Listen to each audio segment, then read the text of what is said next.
Това бе първият ни от редицата, надяваме се 12 плогинга.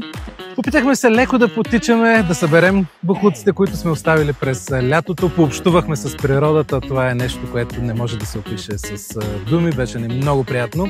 Видяхме красотите, или поне малка част от тях, в природен парк Златни пясъци.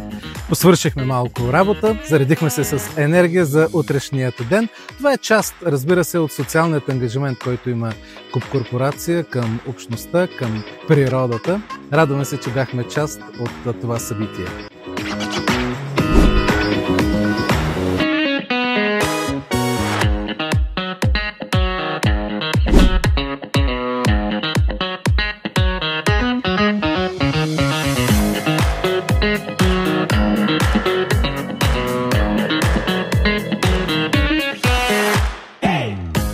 Завърши първият плогинг, част от социалната програма на Куп Корпорация. Надяваме се следващият път да намерим още по-малко боклуци и да се заредим с още повече енергия.